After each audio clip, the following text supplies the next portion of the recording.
Today, welcome back to LightSaber Radio, the most outrageous Star Wars show on the web. And to continue, well, what we've been talking about the last couple weeks is the Bad Batch Season 3, because the Bad Batch Season 3 is about to come out, and we're all excited about it. But today, we're going to look at some of the critic reviews of people that's already seen the first 8 episodes of Season 3. We're going to read through them, we're going to discuss them, plus we're going to go into some other things, and some things that I found out through the grapevine and just watching and paying attention to stuff that I think you guys might be a little bit excited in. And this is going to be just another Bad Batch episode. It's going to be one of them awesome episodes that we can get we can get more in depth about the Bad Batch. So let's go ahead on and drop that intro video so we can get right into it. This station is now the ultimate power in the universe. At last we will reveal ourselves to the I have a bad feeling about this. You are now if you only knew the power of gods. Here it comes. Let's go. You are now tuned into LightSaber Radio. 4, 3, 2, 1.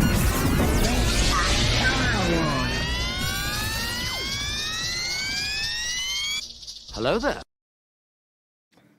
I want to say a quick sorry to everybody on Facebook. For some reason, Facebook is not letting us connect. I worked on it for like 20 minutes this morning. I couldn't figure it out. It's just acting stupid. So we're not posting to Facebook right now. We're only on Twitch, YouTube, and X or Twitter. Twitter, X, whenever. formerly known as Twitter. I don't know why he changed it to X. That shit don't make no sense. Dude, you something called X, you would have thought it was a porn site. Like, what the fuck? I don't know. But make sure that everybody puts their comments in the chat. That way we know you guys are here. Sorry about having to switch over to Sunday. I hope everybody got the memo that we switched over to Sunday because of work schedules. No, it's just work schedule. I mean, it's like shit. Everybody got to go to work. Shit, we got to pay bills. It would be different if we made like $100 million off of the podcast, but we don't make no money off of this shit. No. So, you know what I'm saying? We do this for fun. We do this for enjoyment. So we like talking about Star Wars. And we're going to be talking about the Bad Batch Season 3 again today. And it's because I found out some information. I was rewatching the first 2 seasons of Bad Batch before they came out, and I noticed some things. And then we had some reviews that popped up. I guess they let a certain number of people see the first 8 episodes of the second season, and I wanted to let you guys know what people thought about it, and then we were going to discuss what they thought about it. And then I also wanted to talk a little bit about, you know, saying some opinions that I have about the things that's going to happen because of the information that I have gathered through research and stuff about some future aspects of Star Wars. So, but before we get into all that, as always, we got to get our outrageous juices flowing. Garrison's gonna, hit us over the head with some crazy ass question that we call the housebreaker. And that crazy question is gonna get our brains thinking right because we might be asleep. So everybody in the chat, make sure that you guys go ahead on and put your thoughts in as well. So let's go with the housebreaker.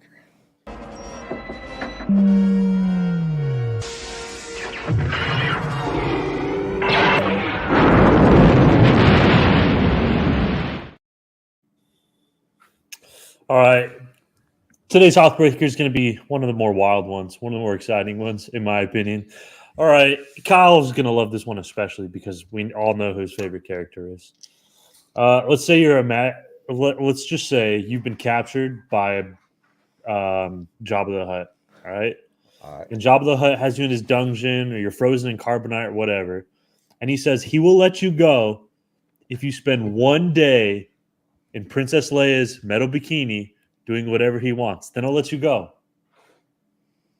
But until that day, you're going to be stuck in the dungeon or frozen in carbonite. How long are you waiting before you finally just get it over with because you want your freedom? Well, if I'm stuck in carbonite, I have no reluctance of time because you're in hibernation. Yeah, you're basically dead. Yeah, so fuck it. I'm not doing that shit. Now, if I'm stuck down there in the dungeon, it'll probably take me maybe a couple years, and I'm gonna fucking start going crazy and want to get out and get doing something, and then I might do it. I don't know, man. It's kind of hard, man. My pride just won't let me dress up like a woman. I ain't got nothing against trans people. You want to dress up I like a seem man to or a woman? remember you dressing up as a woman for one of the episodes, Kyle. Yeah, that's because I lost a bet, though. I didn't do it. I didn't do it because I wanted to do it. I lost the bet. I had to do it. I had no choice. We got Infected is here. What's going on? He says, hey, guys, been a while. Glad to be here. Happily accident for me. Haven't been able to tune in. Was so excited to get the notification while not busy. Well, we're glad that you're here, man. We appreciate it. Welcome back. Yeah, how long would it take you? You think a couple months? No, I think a couple years probably, and then I'd probably get fucking sick of being in the dungeon, and I'd be like, all right, man, whatever, I'll do it, shit. I'd wait till I get all nasty, grow out like a big furry ass beard, like just real nasty and He likes it grimy and be hairy. all dirty and shit, and long ass hair, and just fucking He likes just it. looking like a wild man before I did it, so wouldn't nobody be attracted to me anyway. Like leaves in your hair, you smell all gross.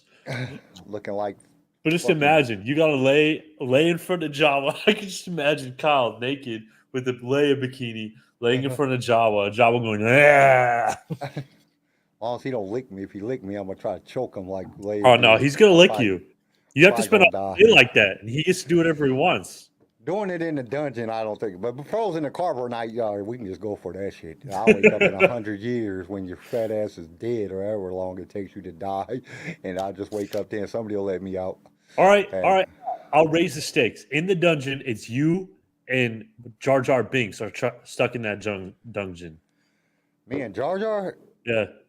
that's all right. I'll kill Jar The Jar. only person you get to talk to besides those fucking guards. And no, you can't kill him.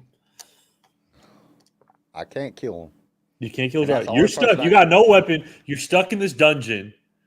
I can kill him. I got an arm. Shit. Jar Jar's your only companion. Yeah, Jar Jar's stronger than you, fucker. I'll choke the shit out of Jar Jar.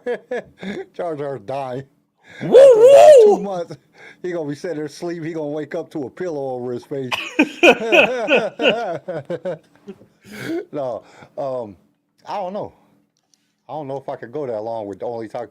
I don't know. I think I could talk Jar Jar. I talk to a lot of dumb people.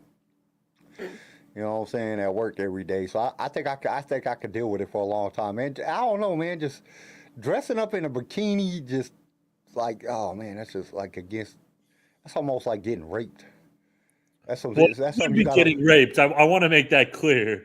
You're with Jabba the Hutt. You would be getting raped. Nah, man. I think I might hang myself. Pretty sure I could I figure out some way. I don't know. They don't have no blankets or pillows in Jabba's dungeon. You see, they just laid on metal things. They didn't have nothing really to do. I think if I jumped up far enough and smacked my fucking head against that concrete barrier, I could probably die. Try to kill yourself.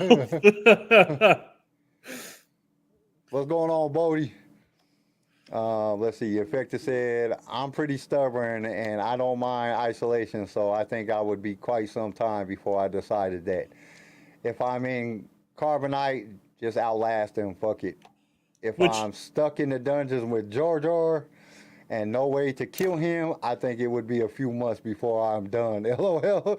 Yeah, I agree with you. I'd probably have to get... Which Jar Jar also has got like a thing with his tongue. Because Jabba likes to lick you. Maybe Jar Jar. Who would you rather French kiss, Kyle? Jar Jar or Jabba the Hutt? You got to pick one. You gotta pick one? Oh, God, that's freaking gross. You got to French kiss one of them. Oh, man. Oh, 100% Jar Jar, bro. Yeah, 100%. I'm going Jar Jar. No way I'm French Jabba kissing the Hutt Jabba, scares bro. me. That's another thing, man. You gotta understand. In the bikini with fucking Jabba the Hutt, Jabba the Hutt already scares me. Yeah, Because if you exactly, think about Infected. it, you could French kiss Jar Jar while you're standing like 6 feet away from him. With how long and skinny that tongue is. Oh, that's just gross. You done took it too far this episode. Let's get to the topic of today. So we got some. I wanted to read you guys this because I found it pretty interesting. So They took some of the people that, like I said earlier in the episode, they got to watch 8 episodes, which is cool. They got to watch full 8 episodes. The When first do I 8 get to be that episodes of guy? season 3. As soon as we get big enough that they let us start doing that, which will be about another 5-10 years. Because I swear we lose subscribers as fast as we gain them. People will be like, "What the hell are these idiots talking about?" You know, when we get on our gun rants and our political rants and all kind of other stuff that we talk about. It all applies to Star Wars in the end. That's what George Lucas based Star Wars off of: political points, history, you know, stuff like that. So, which they got us. They got me and Garrison. They did. So I hit up Garrison yesterday when we was thinking about the topic for today. And I was like, oh man, they got this thing with George Lucas talking shit about Disney and Kathleen Kennedy. We should talk about that. Found out that shit was an AI generated thing. It wasn't even George I literally Lucas. asked you. I was like, are you talking about the AI one? I really thought it was what's going on with Star Wars. If you haven't seen that video, though, fucking great video. I loved it. Yeah, I loved it too. Because they did a pretty good job, and AI George makes some great fucking points. Yeah, but it was fake, so we could talk about it. But it was good. I wanted to talk about it. I was so excited to talk about it. Like, George finally came out and was talking shit. You know what I'm saying? But it was AI generated. And so anyway, I'm gonna read off some of these things, and let you guys know where these people are from. And so it's like there's several different people that got to watch it. You know, of course, you know, people from like Collider and, you know what I'm saying, incredible animations and different stuff like that. They got to do a pre-screening of the first 8 episodes. And this is what they said about. So Teresa Smith from Mama's Geeky said, the Bad Batch Season 3 has already given me an initial chills multiple times. I've seen the first 8 episodes, and if they continue this way, I will be a happy camper. Stakes are high, visuals are stunning, action is intense, and treachery is abound. Cannot wait for more. That intense action is going to be good, dude. Let's go. You know, there got to be a lot of intense action. I'm sick of the little kid action scenes that a lot of times we get from Star Wars. But Bad Batch action has always been like pretty good. Yeah, it's been good action. As long as they turn off the fucking stun. Like, can we shoot some motherfuckers, please? Critic Ashley Sanders said, the Bad Batch is back and our favorite defective and effective clones are delivering a spectacle fans are going to love. High stakes and incredible animation, Easter eggs, cameos, and other surprises. It's an epic ride so far. I'm so ready. I am so not ready to say goodbye. So, yeah, that just tells you right there. If you're not ready to say goodbye to the Bad Batch, then they must be pumping it out. Also, today we're gonna also look at the D. Bradley Baker. D. Bradley Baker. I can't even talk today. D. Baker. We're gonna call him D. Baker. Shit, I don't know why I can't say Brad. We're gonna look at his interview and that he did, and also the interview with the what the hell's her name? Shit, Michelle Ang, the voice of Omega. She did an interview talking about season 3. So we'll talk about that a little bit. Collider's Maggie love it. She said, I've seen the first 8 episodes of The Bad Batch Season 3, and it's truly a case of save the best for last. Season 3 is the best yet for the series and is much darker and has a much darker turn. Lots of twists, lots of heart, fun returns, and a huge Star Wars lore connection. I'm just saying fun returns, like whose returns? Now, there's a couple images out. And she said Star Wars lore connection. Well, I have a feeling that we're going to be seeing Vader. We're going to see Revan. I'm just kidding. I doubt we'll see Revan. I don't think we'll see it. That was a joke. You think we'll see Vader? You think Vader's going to kill them all? I think that's who kills them. That's my prediction. I think Vader kills them. Which I know it sounds like an asshole thing to say, but I kind of hope they do die at the end.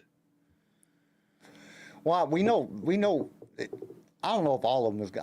I've been saying that I think they will sacrifice themselves for Omega, and I'll get into that a little bit more. Why I think Omega survives, because there's some. Okay, well, I'll just talk about it now. Shit, fuck it. In the Ryloff episode in season 1, there's a point where, at the very end, where Omega and Hera are talking, and Hera tells Omega, "I will." She says something about the rebellion has just begun, and I am sure I will see you again. So I have a feeling that we might see Hera in season 3. Hera. Yeah, I have a feeling that we might see Hera in season 3, or maybe maybe they get, because you gotta think about it. They've been building all up to season 3, and since they've been building up to this, they know that Omega's in the thing, so they're gonna have to get help. They've been making a lot of friends. Omega's been making friends. They're gonna have to have help. There's no way the fucking Wrecker and Hunter's gonna go in here and get her out. Because you got to remember, Echo left with Rex. Crosshair is right, and Crosshair's locked up. Omega's locked up, and Tech is dead. right. So all you got is Hunter and well, Tech might be dead. We don't know. Tech might be dead, and that could be. I still don't think they killed him, bro. There's no way they killed him like that. And it says Fun returns. So that Fun returns could be the return of Tech, that Tech's still alive. Or it could be that they're bringing in a lot of the people that from season 1 and 2 that, of course, they became friends with. I'm pretty sure we'll probably see the pirate chick that played by whatever her name is. The one that's played by... pirate chick or the Indiana Jones chick? That's chick what I'm talking about. I get who you're talking pirate, about. Whatever. Who talks like this? She talks. She's got the sassy black woman voice. What's her crazy voice? What's her name? I can't think of her name right It's now. an awesome, iconic voice too. Omega Psi, what's going on? But I have a feeling that we're gonna see a lot of people coming back, and then plus some new people like Vader, and I mean, we already know we're gonna see the Royal Guards or the Imperial Guards, because they show it in the preview. There's also another video that we're going to watch right here in a little bit that has been put out. I'm pretty sure everybody's already seen it, but I thought we'd watch it together because there's some things that I wanted to point out. But I also had a thought too. Even if we do see Hera in season 3, I have a feeling that we're going to see Omega either in the Mandalorian movie or in something else, because for them to make a big deal and to point that out, that the rebellion has just begun and blah blah blah, we will see each other again, that, I don't know, it just clicked with me, we're going to see Omega again. We might see her in the Rey movie, because we didn't see her in the sequel trilogy. I don't think they plan that far ahead, and they don't know how to stick to the scripts. They just write shit sometimes, so we'll have to see. I want to see Omega die. That's what I want to see. I don't think we'll see her die. I think we're going to see her again. I mean, no, kind of knowing Disney and how much they're trying to make their own characters and have their own characters spin off, and how fucking crazy they get with cameos. And well, you got to figure this. Yeah, is they're only probably going to keep her alive. The Bad Batch is only probably within the first 3 years after the Empire takes over, give or take. You know what I'm saying? Right. It's not like a long period of time. So, because we see the growth, you know what I'm saying? She went from being maybe 9, 10 to being about 12, 13 between season 1 or 2. So, give it a couple years.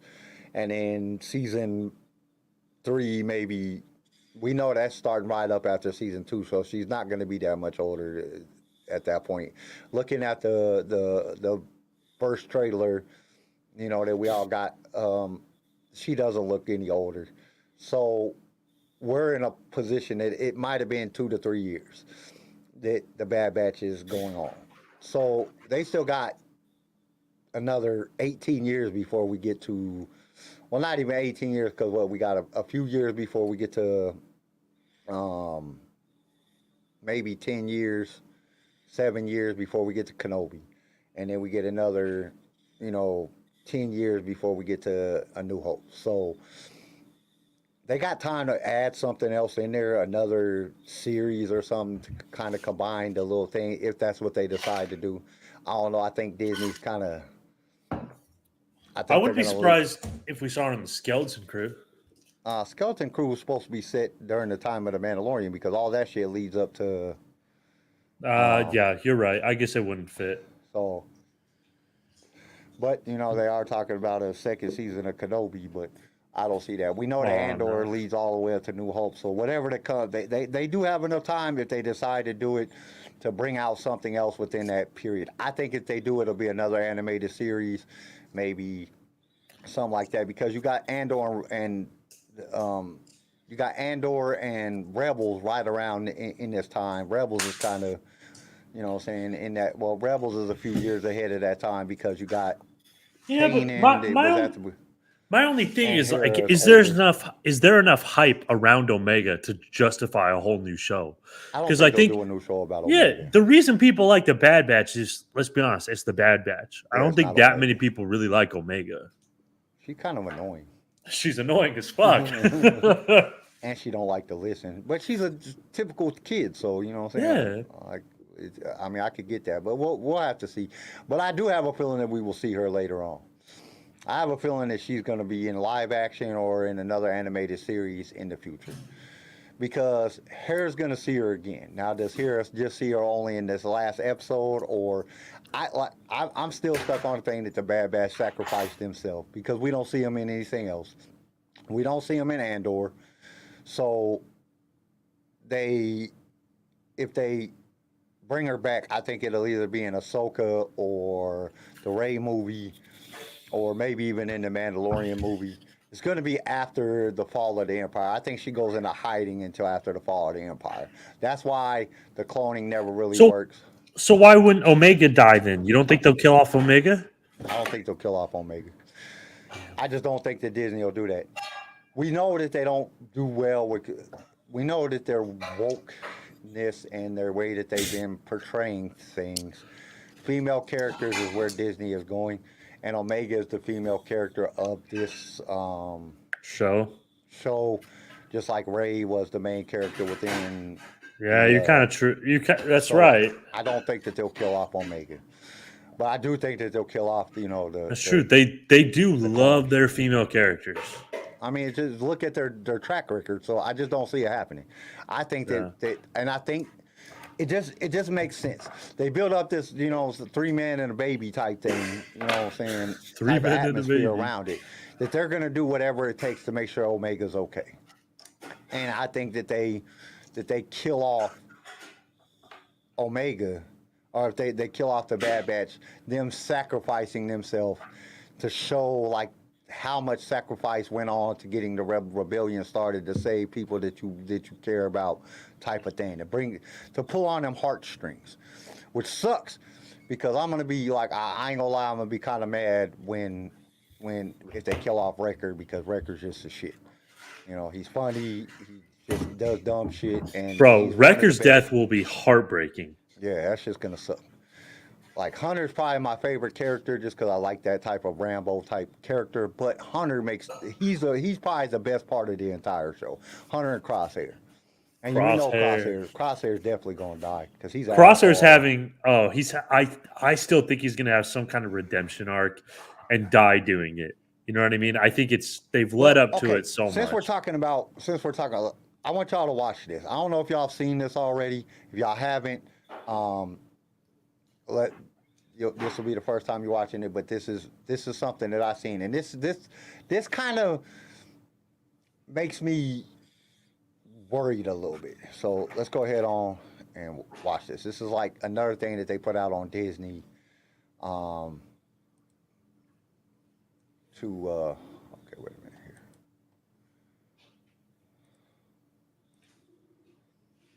Crosshair. I tried to come earlier, but there are too many guards watching me. You shouldn't be down here at all. Well, how else are we going to plan an escape? There is no we, and there is no escape. I've already tried. Every stronghold has a weak point. Maybe I can convince Emery to help. She's one of us. Not every clone is your ally. You trust too easily. Maybe you don't trust enough. Okay, y'all see that? Do y'all see that? His hand is shaking. They done did something to him, or They something's fucked done him happened up. to him. Bro, they fucked him up. And that's his shooting hand. That's his trigger finger. That's his trigger hand. Because if you watch, and I watched through some of the other episodes, he's right-handed. So with him being right-handed, that's his trigger hand. It's shaking.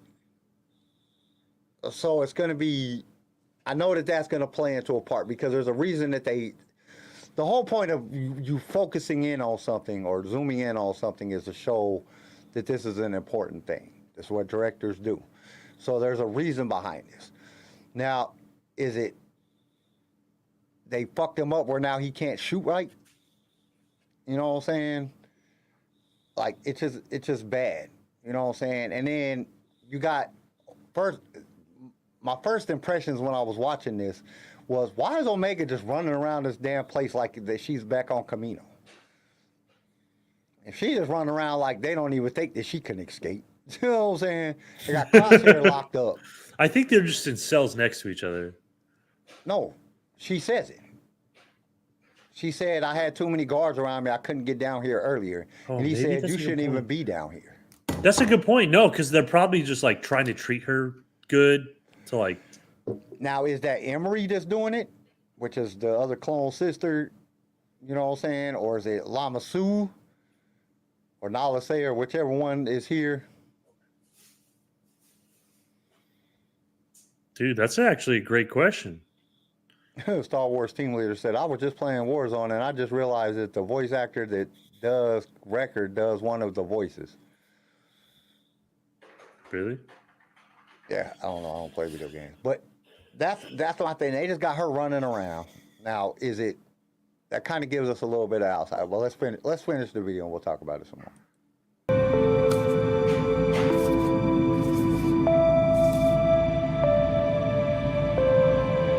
Crosshair? Just go. Before you make things worse for both of us.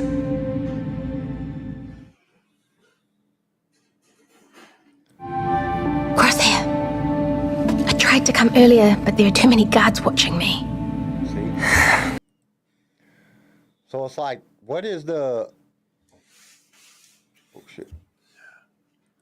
What is the overall concept behind this? You know what I'm saying? What are they Right. trying to show us here? What information are they trying to give us at this point? That they done did something to Crosshair. He says it like before you make it worse. He Right. done tried to escape and couldn't do it.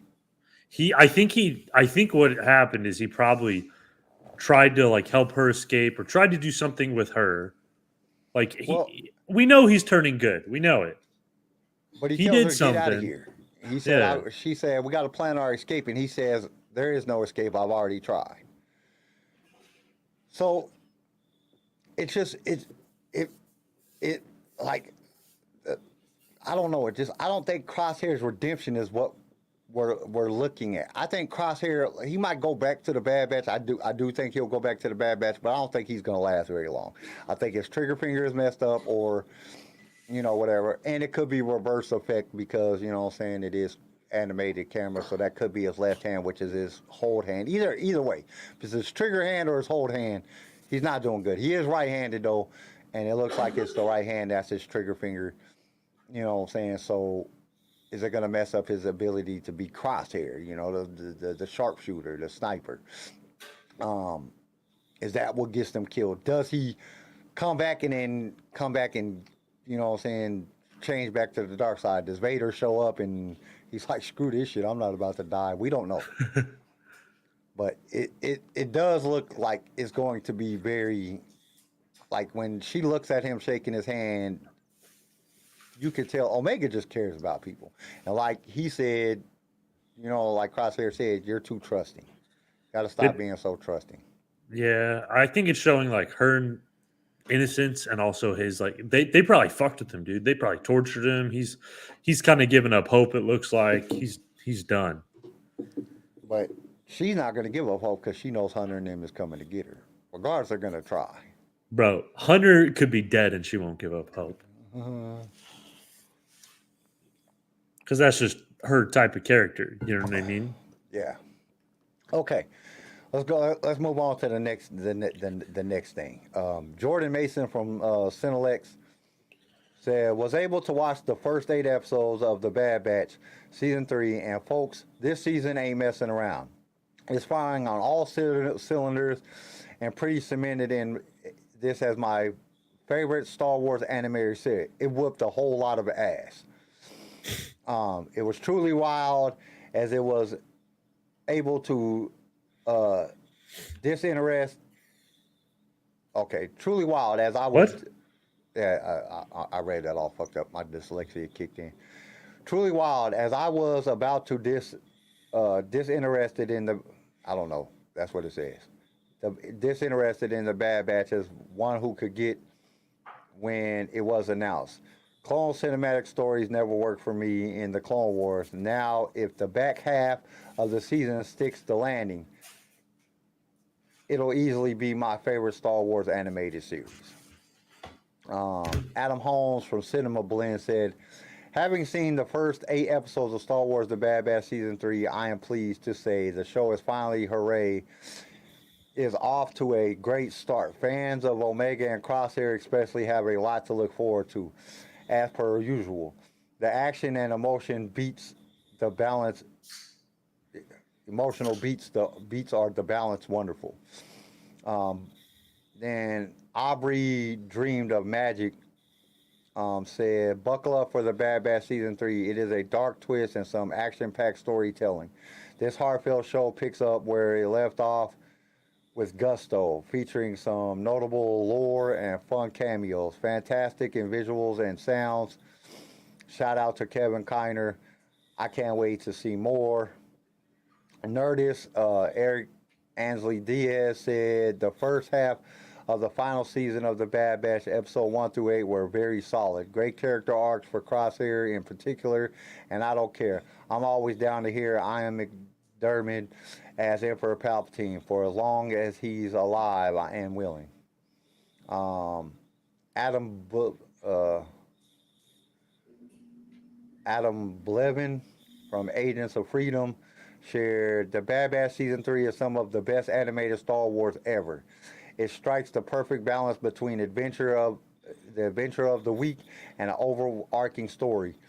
It really grounded in its character, but also very clear, building towards something huge. First 8 episodes are fantastic. James Whitebrook from Gizmodo said, I've seen the first 8 episodes of The Bad Batch Season 3, and it's definitely a very strong start. Show finally struck a balance between weaving each episode even inconsequential, I can't even say Inconsequential? inconsequential, whatever you just said, stuff into a wilder climax, and these characters, intriguing to see more. Reviews are coming next week. That one's good to hear, especially after season 2. Because season 2 had a lot of episodes that were just inconsequential and pointless. So if they finally found a balance, like he's saying, we might have a really good season ahead of us. Critic Michael Lee said, so The Bad Batch Season 3 is marching towards an epic finale. The first 8 episodes are a great exploration of their future dynamics and a test of their trust as a squad. It's got some great action sequences and some Easter eggs that tease an exciting future for Star Wars. And then, I can't even pronounce this dude's name. He says, the fact that this is an animated series has turned me off from the very beginning. I've never liked animated series in Star Wars. Think they're just too kiddish. The first 8 episodes seem very kiddish to me, and not too excited to see the last half of the season. But it did have some great action, good storylines, and the plot was pretty well thought out. So, I can't. He's from Darker Tone, whatever that is. I don't even know what Darker Tone is. I guess Darker Tone podcast, Darker Tone, whatever. It just says from Darker Tone. I don't know what that is. So the question fans should be asking now, what other surprises did the critics see that they couldn't share? They bring up the fact that we're going to see some new people. I know we're going to see Vader.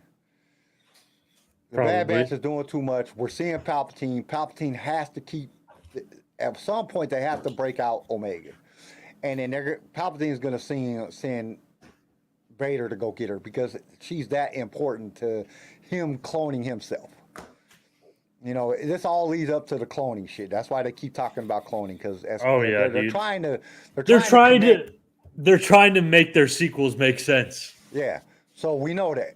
I mean, I don't see them going away from that. I see they're going to push that cloning thing. That's the whole point of the Bad Batch. That's the whole point of Omega being here. You know, I don't think that Palpatine knows that Boba Fett is, you know what I'm saying, the clone is a clone. I don't even think he knows who Boba Fett is at this point, like the real, you know what I'm saying, story behind it. But he does know about Omega. He does know about the Bad Batch. So Which, I mean, they've released the titles of all the episodes, so. Well, what are the titles of each episode?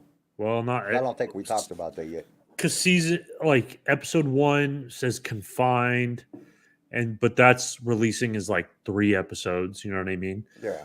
Then you have a different approach, the return, infiltration, extraction, bad territory, the harbinger, identity crisis, point of no return, juggernaut, into the breach, flash strike, and the cavalry has arrived. They died getting her out. You think so? That's what it sounds like just by the titles. Yeah. Into the breach sounds kind of sounds like someone's gonna die. Because all I can think of is Into the Gray. Bad territory, Harvey. Yeah, dude. I want to know where Asajj fits into this. That's what I'm kind of super excited. I want to know where Asajj fits into the storyline. Because is she talking to the Bad Batch or is she talking to Vader? Yeah, why is she coming back? It does seem like it's kind of weird to bring her back, I think, because like it doesn't seem like she really has a place in the story. But that's what I'm saying. Well, she could be hired because she could still be a bounty hunter at this time, and she was hired by the Empire to go in. And Palpatine still knows who she is because, of course, you know what I'm saying, he knows that she was Dooku's fucking thing, and she's still badass. Like, go in here and kill him.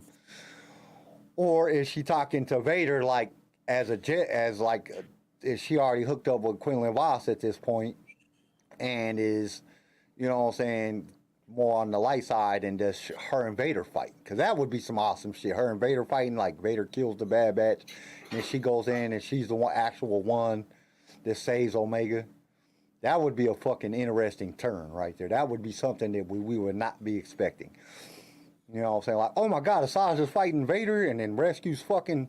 Because you got to give it to Asajj. Asajj ain't like... She ain't no punk when it comes to lightsaber dueling. I mean, she's done took on Anakin and Obi-Wan at the same time. Multiple times in the Clone Wars. She done fought a lot of different Jedis and she never got killed. She's a survivor.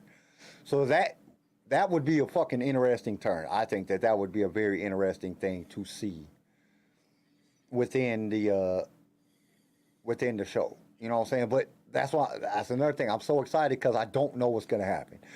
I don't know the way that they're going to fucking play this out. I do have a feeling that the Bad Batch is going to die because we don't see them. I mean, what is it? Maybe, let's see. So this is probably 3 years out, another 7 years. Kenobi, we don't see them in Kenobi. You know, we don't see none of the Bad Batch in Kenobi. They didn't put the Bad Batch in Kenobi. So, you know, 7 years is a lot of time. They could bring out another thing, you know what I'm saying, that somebody could be alive. But I think that they die. My honest opinion, I think that they die saving Omega. They sacrifice themselves. And I think the first person that truly sacrifices himself for Omega is going to be Crosshair. That's going to be his redemption right there. He's going to sacrifice himself to save Omega, to get Omega out there when the attack comes. I could see Star Wars team leader. He said Juggernaut sounds like it could be like the episode about the death of Wrecker. I could see that. Yeah, I can see that too. Juggernaut. Like they bring in somebody that could actually whoop Wrecker's ass, and they beat Wrecker to death. That Ooh. shit would be crazy. Like what if their own fucking- clones or whatever. not or their own clones or Vader. You think about it, like just imagine Right. him trying to. Who's hit the Vader. biggest juggernaut in Star Wars? Yeah, just imagine Wrecker trying to hit Vader and Vader just catching his hand like, dude, I'm like 90% robot. What the hell you gonna do? I'm a droid. And just like start fucking just beating his shit. Using the force and beating the shit out of Wrecker, that shit would be amazing. Like I would hate to see Wrecker die, but if he was gonna die, let Vader take him out.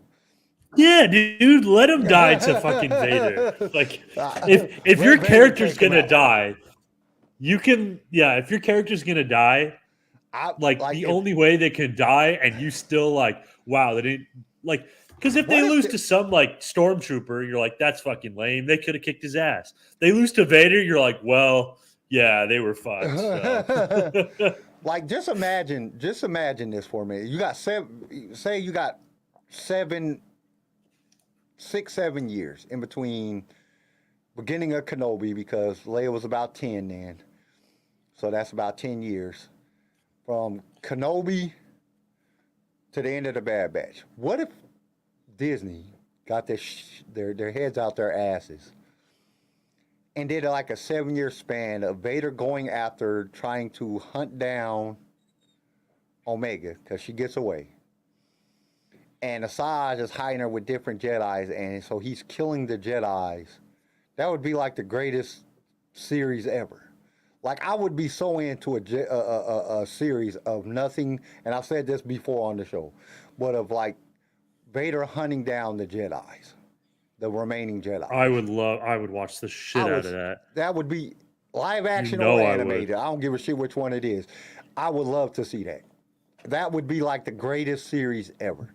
To see how badass Vader was. Because we know in some of the stories, some of the books, the comics, how dope Vader is. Then they could bring in Dr. Alpha. There's so many other characters that they could bring in that time period of that 6-7 years in between Kenobi and thing, and then maybe he never finds her, you know what I'm saying? And then we see in the last episode or the last season of Andor, we see Omega in live action, or even after that, like they actually kept her in hiding, you know what I'm saying, past that point, because we know Ahsoka's still alive, so you know what I'm saying. We know Ahsoka's still alive after because she's in the Mandalorian. So does Ahsoka get a hold of her and hide her out somewhere? Or, we don't know what happens. But you know what I'm saying? That could be some awesome shit. You know what I'm saying? That would be Right. Dude, that would be the best Star Wars ever. If we just had episodes of Vader hunting down Jedis. That's his whole thing. I'd Him watch that for creating the a long Inquisitors time. and hunting down Jedi. Because you got to understand, there's a time period that there isn't no. He has to recruit the freaking the Inquisitors and train them and everything. So there's time period in there that there's like this big time period that he does this before we get to, you know what I'm saying, Kenobi. And in Kenobi, pretty much there's a time period after Kenobi where it goes to Andor, which we have the Rebels is kind of in that time period, or right around the same time period as Andor. So, you know what I'm saying? Do they continue with a Rebel series? Do they do a new part of a Rebel series that's earlier than that? Because you think about it, you have a show that has to do with Vader, hunting down Jedis. Then you have with Kanan, you can bring Kanan in there, his training. You could do that in that show. Hera, everybody leading up to Rebels, Andor, you know what I'm saying? Like his preview in between after he gets kidnapped or gets taken off of that planet. You know what I'm saying? There's a lot of details that you can put in there. Luke and Leia, they don't have to come out with a season 2 of fucking Kenobi. They could actually explain during this time period, within this time of how Leia lost her memory and didn't remember that she, you know what I'm saying, met Kenobi or whatever. They could do a lot of stuff within this time period. But I would love to see Vader hunting down hunting down Jedi. That would be the most amazing thing ever. And they could have spin-off shows if they ran out of shit to talk about. They would Caleb. I'd watch the shit training. out of that, dude. Dude, that shit would be the most awesome. And him show kicking just Jedi's and rebels' asses. Oh man. Like him just because there's a lot of good stories. Like, but like I'll tell you why they Star won't Killer. do it. Who is it? Star Killer or the other one? Whichever one it is, where he goes and kills his master. That battle right there in the comic books or even in the video games of what I've seen online. Yeah. Like him, like dude, that shit would be fucking awesome, man. But I'll tell you right now, they won't do it because Vader's not a woman. What if he was really transgender the whole time? There you go. Make Vader transgender, and Disney might make it. Make him change colors, like instead of being black, make him pink. Make him a woman and make him gay. But that would be the most awesome show ever, I think. That would be a freaking amazing show if they would do that. And they have the time period to do. They still left enough time in between Kenobi and the end of the Bad Batch to pop that in there. Like his secondary, like his first goal that the Emperor tells him to do is you must find Omega, and he's going and they're hiding her within the Jedi. Like that's the reason Asajj shows up. She saves Omega, and then she's leaving like her, and she's leaving them with different Jedi. And when they come, and like Vader can't ever kill her, you know what I'm saying? Until like long time down the end, because she's not really a Jedi. She knows how to use the dark side, and she's dope with lightsaber. She's on poo there. How many times is by herself has she fought Obi-Wan and Anakin and didn't die? You know what I'm saying? They beat her a whole bunch of times, but she didn't ever die. You know what I'm saying? In the Clone Wars. You know, she didn't die when she fought Dooku. You know what I'm saying? She's good at escaping. That would be a perfect position for her. That would be a perfect story for her to because we know they went away from the book story already because she's here. She should be dead already. You know what I'm saying? So we know that they're not following the book wise. That's true. So they could lead her in any direction. Star's team leader said they already removed his manhood. Yeah, they did. That's true. He doesn't have a dick. You can make a very compelling argument. But yeah, I don't know. So what are you thinking? What do you think is? I mean, we need to have a whole episode about this. But what do you think is going to be the best show this year? Because we got a lot coming from Disney. Yeah. Are the best show this year that's coming out? Yeah, the best of all the best seasons. What do you think is going to be the best? Oh shit, that's kind of hard. I'm not, because Skeleton Crew. I'm not. Skeleton Crew's the one I like. Nobody asked for, and nobody's excited for. But it could be good because look at Andor. But it could be good because that was what Andor. That was what Andor was. I don't know. It was kind of the show nobody asked for. I have, honestly, I have mixed feelings because it depends on whether or not if they actually come out with another Tales of a Jedi. Or Tales of the Sith or whatever they call it, because them shits were short, but they were all fucking amazing. Every single one of them were fucking good. With Tales of the Jedi, the Dooku episodes were fucking dope. The Ahsoka episodes, like 2 of them were cool. One of them was, The baby one, when she was a baby, it was kind of like, what that the one fuck? was dumb. I didn't like that one. But it kind of explained all the Dooku episodes were fucking awesome.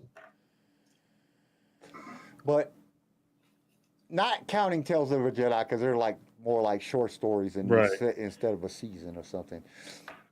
I don't know. I think Acolyte. And Acolyte to me is like is risky because like everybody's excited for it, so like there's a lot to mess up. I'm not even really that excited for it. I'm more excited about this Bad Batch season than I am the Acolyte. Really? But shit, I'm more fucking excited about the kids show than damn the Acolyte. You know, I think Acolyte, they just have a lot of room to mess up. I just think, I think the only thing that intrigues me about the Acolyte, because this is during, like, they haven't really released a lot of information. I think it's going to be a way darker form. I think it's going to be more gritty. I think it's going to be more adult. You know what I'm saying? And I kind of looking forward to some more adult content, because honestly, that was the best part of Andor. It seemed like it was meant for adults. It wasn't really meant for kids. And I love my kid part of Star Wars. I do. I watch the Young Jedi Adventures. I do love the animated series and stuff like that. But I want something more adult. I kind of really am intrigued to see something more adult content. It's more mysterious. It's more, from what little Yeah. previews and what little information that we've got. It looks really gritty, really down, like really, like You're talking about the Acolyte, right? yeah. Talking about that, Yeah. like it looks more adult. And I'm kind of excited to see an adult Star Wars, something that's more adult. I'm excited, but I'm also worried that they're gonna. And they're doing it I'm within a I'm time. always worried when you get like. I'm just worried that there's going to be a bunch of attention to it, and they're going to try to do too much with something. Either it's going to be too much fan service, too much. Well, I don't know how Too much much more fan pandering. service. It's I'm damn just near worried. a whole female cast. So I don't know how much more fan service they can do. They can't really do unless Yoda. Well, that's what I pops mean. up. It's like it seems like the whole cast was almost like pandering. So I'm like, all right. So I'm a little bit worried. So I don't But know. We'll see. They got some really good actors in it. They got a really They good do have director. some They good got actors. some great writers that are writing it. So it's I don't know, and it just seems more adult. I think it's gonna have more of that like Sherlock Holmes, like I mean, Andor Jack was the Ripper adult. type of. They're Yeah. looking for whatever. It's gonna be a lot more mysterious, and I just think it's gonna be a lot more of adult mindset than some of the I just stuff that think we. it think a could lot- be Even what I'm with hoping for. Ahsoka, Oh, sorry. Go ahead. No, even with Ahsoka, it was more like Ahsoka was made. They tried to appeal to everybody. They tried to appeal to Right. kids. They tried to Yeah, appeal to and everybody. it was too much. And I think that with the Acolyte, it's going to be more focused on the adult. From what information we have, which is not very much, I just think it's going to be more of an adult-centered Star Wars, and I'm kind of excited to see that. I mean, best case scenario, it's going to be an adult look at the Sith, so it could get really dark and really good. And I read something that somewhere said that they had to take some stuff out because they would have had to put an R-rated content on there, and Disney doesn't No do shit. R-rated. So I think it's going to be pretty gritty, which that's just somebody's speculation. What I'm saying? It was just fucking. We don't have no damn information on it, so how could you come to that conclusion, or how could you say this unless you work for the fucking a rating company that rates this shit? And I don't think that they did, but it was good to see I wasn't the only one that was that was hoping or thinking that it might be a lot more gritty. But I think that that's probably the thing that I want to see the most. But I'm the most exciting shit that the Bad Batch Season 3 is probably right now the most exciting thing that I want to see this year. Because I want to see, especially when you say this is the final season. Like, who ever does that? Nobody ever comes out and says this is the final season of anything. You know what I'm saying? You don't know until halfway through the season, oh, this is the last one. Like, what? This is the final? Oh, my God. You know what I'm saying? They don't ever drop, this is the final season, especially in Star Wars. They have never done that. They didn't do it with the Clone Wars. They didn't do that with Rebels. You know what I'm saying? It wasn't close to the end that we found out. You know what I'm saying? Something about that. Star Wars team leader said, I would love to see a show about Luthen got to where he is at and his ship. Yeah, that would be dope. Oh, I did see something though. What was it? Oh, let me think. I'll remember what it was. I did see something about Balin. I don't know if Balin? you've seen this, yeah. No, So I didn't see read an shit about Balin. article about a recasting for Balin because that's the reason that the arm, the fan or not the fan art, but the art that they used that they showed everybody of Ahsoka season 2 of her and what the fuck is her name? Ahsoka and her apprentice, whatever her apprentice name is, I can't. My brain ain't working right now. They're standing on that arm in that drawing. Is the first little preview of the season 2. The arm that's pointing, the Mortis God's arm is pointing, and they're standing on her arm. They said that was a suggestion that they were tracking they were tracking Balin, and then there also has been rumors running around that Balin they've been recasting for Balin. There's already been some interviews for recasting of Balin, which I don't know who they're going to get to play Balin. Risky. Yeah, that's I a love risky, Balin, but goddamn. that's a risky move. You get the wrong person We'll to play see. him, he's going to ruin the character. And But- people are going to be more pissed off than if you just didn't do anything with them. That's how I feel with Acolyte. You know what I mean? Like, you got Skeleton Crew coming out. Nobody really asked for it. So they can't mess anything up. They have nothing to lose. Nobody, you know what I mean? Nobody like knows anything about it. So they got nothing to lose. Acolyte, I feel like enough people are excited about it where they well, could the disappoint. Acolyte also it's set in the High Republic area, ain't it? Yeah. So, and I already told everybody that's the way that they're going to go in the end. If this Rey movie doesn't do very, very well, then they're going to go. That's where they're going to go. That's the High Republic, and I actually didn't think I love all the books that I've read so far or listened to. So far, the High Republic, they got a lot of stuff that they can go out there. The High Republic that I think that Star Wars fans would like because it introduces new bad guys. Because of course there ain't no Sith around at that time. Well, there is Sith around, but they're in the background, and I think that they could play that into the High Republic books if they wanted to, or the High Republic time, like how the Sith are playing in the background and shit. But I think that that's also the thing that the Acolyte is going to be about, the Sith in the background. So they could come out with this, and then they could play off of that and use the books to come out with a High Republic time period or movies during that time period that I think will do very well, because there's a lot of intriguing characters and bad guys, and like the one creature, whatever the whatever the hell they're called, the damn, oh man, I just had it your in my little head. plant things that you like? No, the plant things is all right, but you know what I'm saying, that's not the big deal. They got that fucking soul sucking force thing that's in there. I think that would be kind of cool. Like, See, how did they? And I just want to. I'm different from you because, like, I know a lot of people like the High Republic, but I feel like we're not done exploring like Old Republic. Like, I want to see some Old Republic. I would love to see the Old Republic, and depending on how the movies go, like if the Rey movie goes good, I see them going future with that if it does good. Hopefully it does. I'm kind of excited to see it. But then they're going back in time because they're doing Dawn of the Jedi. Right.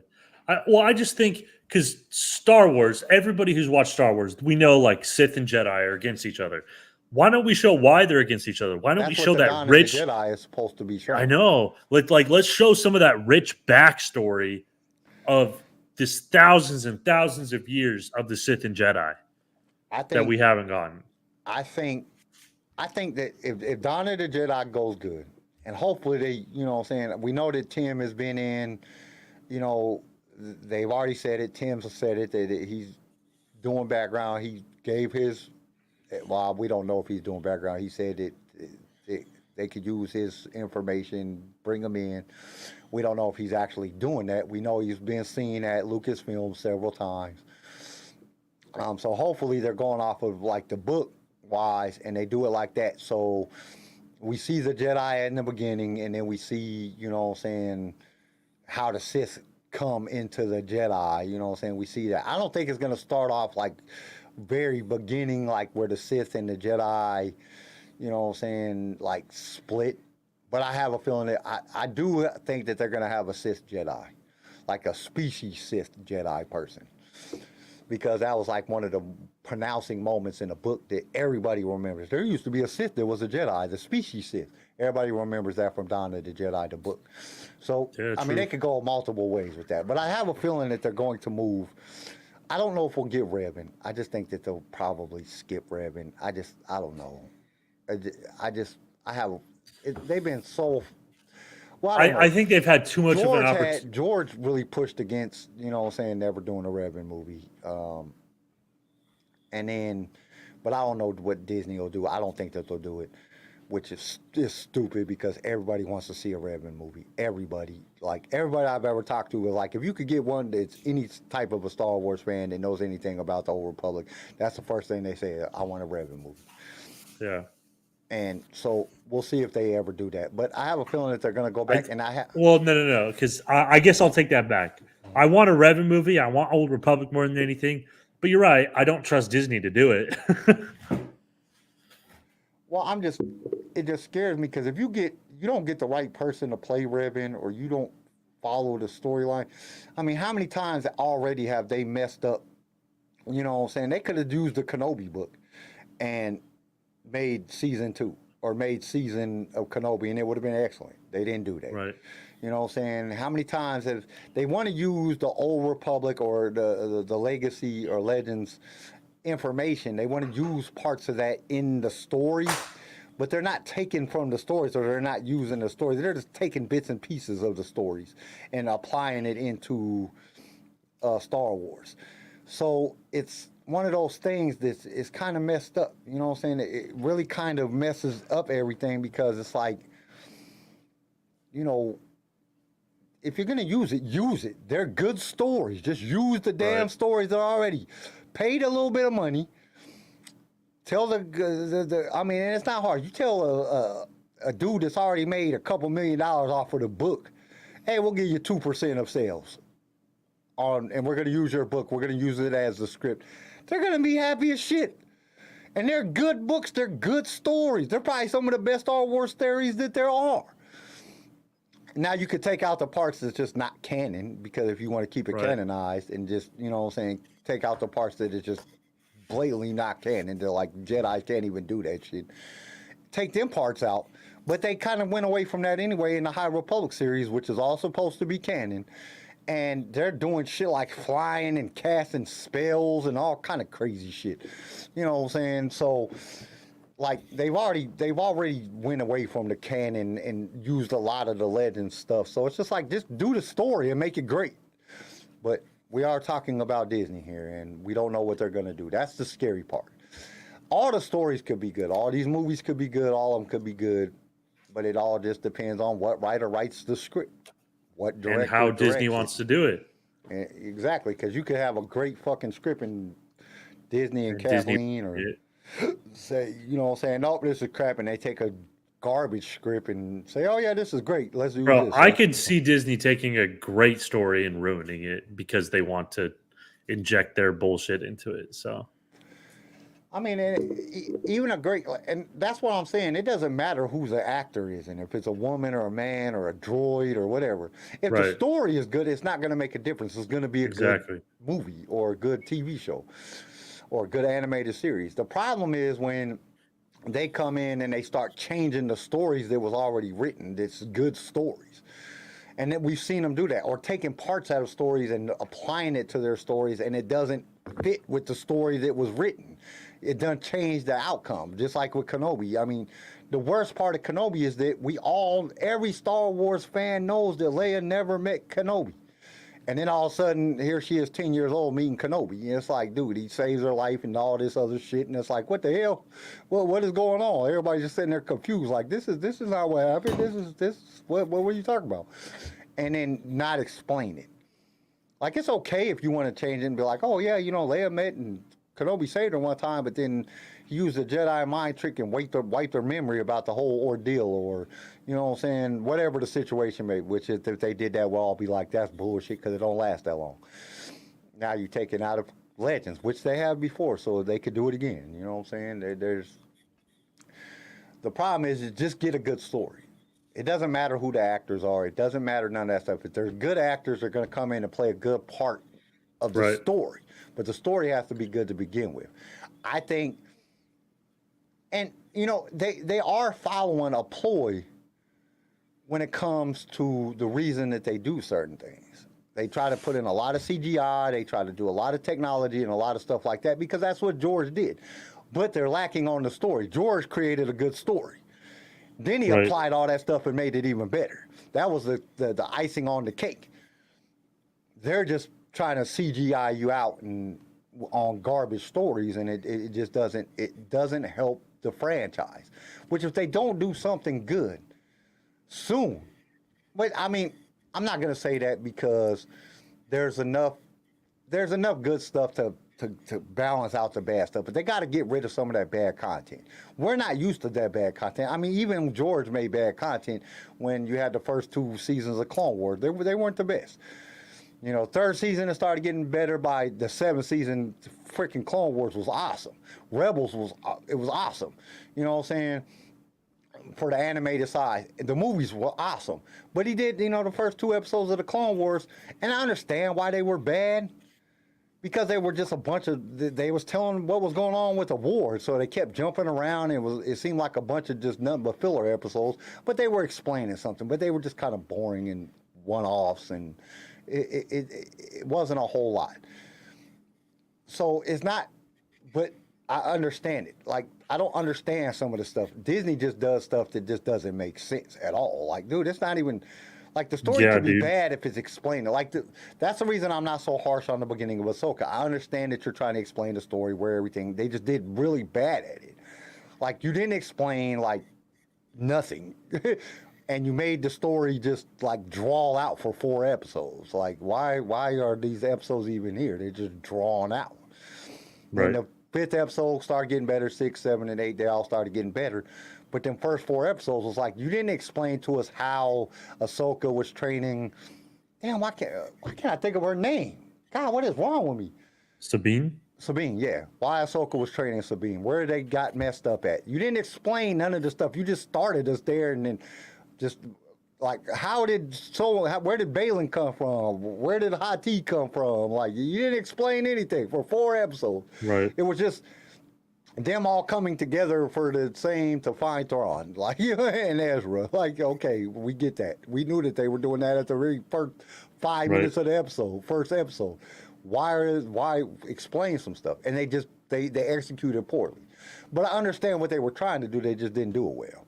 Now, if they'd have done it like the first 2 episodes of the Clone Wars was just, they're just kind of just their episodes.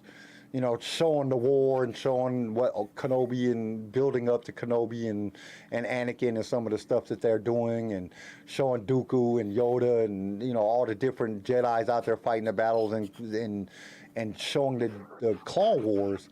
They're still watchable. They're still part of the story. They just was kind of, you know what I'm saying? They were still good, but they weren't like the greatest.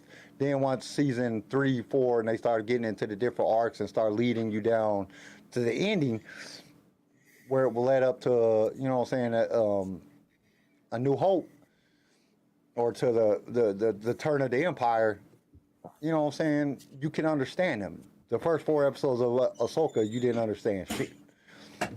You know what I'm saying? So that's where I think the difference between a George Lucas production of something is, it's not really bad. It's just, it has to be there just to lead up to what you're going to go to. But it still was, you understood it. You don't understand the stuff that Disney does. Like, what is going on? Why? What? How? And it's not all of their stuff, because the Bad Batch, you know what I'm saying, season 1 and season 2 still led up to this point. There were some episodes in there, you know, they got good storytelling. They just, bad execution, I would have to say. Is just, some of the execution is not the way that I would do it, or a lot of fans or a lot of people, that what we would want to see is not what they put out sometimes. And then you have the Book of Boba Fett, which just was pointless. It was. All right, should we get to some news? Well, I want to get your opinion on something. All right. What is your opinion? So you listen to these critics that have watched the first 8 episodes. What kind of, like, what is your thought process on the way that the Bad Batch season 3 is gonna go? What do you think? We've all heard what I think. I've said it multiple times. I don't really trust any critics. Critics are, especially before the show comes out, I think it's not super likely that they're going to let critics who are like, the only people they're going to let watch the show are critics who are probably going to like it. You know what I mean? There's a good chance they're not going to let many negative opinions watch the show ahead of time. So take what they say with a grain of salt. Doesn't really change my perception. I think it has potential to be really good if they keep it easy on the fan service. I'm already a little bit concerned with the fact that what's her face is in it. What's her name? Asajj. I'm already a little concerned because Asajj doesn't. One, she was written off in the books. She already died in the books. But two, I don't see her having a place in this story. I don't see her fitting. It seems like she's coming back just to kind of please fans of the Clone Wars. Well, I think So I'm worried. I do think a lot of people were kind of concerned that we didn't get to see Quinlan Voss or Asajj in Kenobi. Right. Because a lot of people brought that up. Are we going to see a Quinlan Voss and Which I get. Asajj, That's like that's a story people want to see. which, But which was kind of it crazy seems like it doesn't because, fit here. Like any of us that's like listened to or watched the or read the book, we know that Asajj is dead. You know what I'm saying? We know that she got killed to save Quinlan Voss. Now, we're also looking at, do we know the actual time period that the book was in? Because we could be wrong about the time, because I don't remember exactly what the time was. Well, Dooku was alive.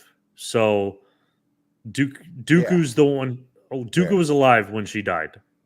And So- the fact that Dooku's dead in this. Yeah, so You know what I mean? Duke was already dead, so yeah, it has to be way before that. So, but for anybody that doesn't know, that only watch Clone Wars and doesn't get into the books as much, you know what I'm saying? They're not going to be. And from just me doing Star Wars audio archives for the time period I've done, there's not a lot of people that get into the books. I mean, I have a lot of fans over on Star Wars audio archives, but you got to figure 320 million people in the United States, probably 5 million Star Wars fans, you know, give or take, and you know what I'm saying, there's not as many people that are into the books as you would think. There's a lot, but there's not as many as you would think. Right. You're right. So they might not know about the books. That's why I think Disney thinks some of the times that they can get away with putting the legend stuff in there, and you know, putting stuff in from the books, because these are characters that the majority of Star Wars fans don't know. You got to be almost like a super fan, or I wouldn't even say a super fan, but you got to be well versed in the Star Wars universe to know about the books.